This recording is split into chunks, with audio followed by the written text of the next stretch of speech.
When people ask how I got into trading, I always tell them it wasn't something I initially planned. It came after years of trying to figure out how to escape the cycle that I was initially stuck in. Started off working in hospitality.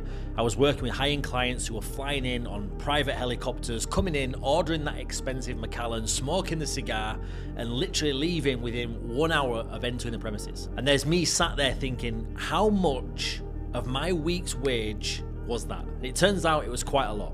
It wasn't just frustrating, it was confusing because I was doing everything right. I was working hard, I was progressing in my role, I was being professional and courteous and turning up every single day with a solid work ethic. But deep down, I knew something was missing. Later on, I moved into sales at a golf resort, and this is where it really dawned on me that I'd watch these guys show up midweek in the fancy cars, playing golf like it was just part of their day-to-day routine.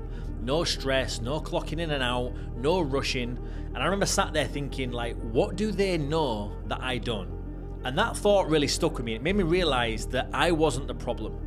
I just didn't have access to the information, the tools, or the strategy that they were using. So I started testing things. I was going into e-commerce, drop shipping, all this other stuff that I Googled online that would allow me to make money.